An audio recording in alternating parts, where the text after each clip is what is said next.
దావీదు అంటున్నాడు నా శ్రమలో అంటే ఇప్పుడు దావీదుకి ఏమొచ్చింది? దావీదు అలాంటి వ్యక్తి, దావీదు అలాంటి వ్యక్తి అండి.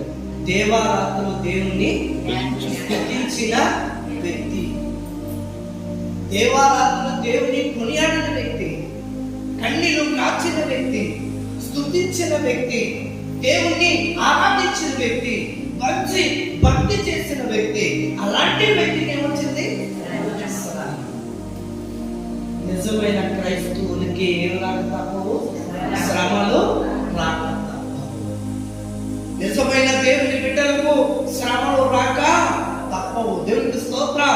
అయితే దావీదు మనకు ఒక విషయాన్ని చూపిస్తున్నాడు. దేవునికి స్తోత్రం. దావీదు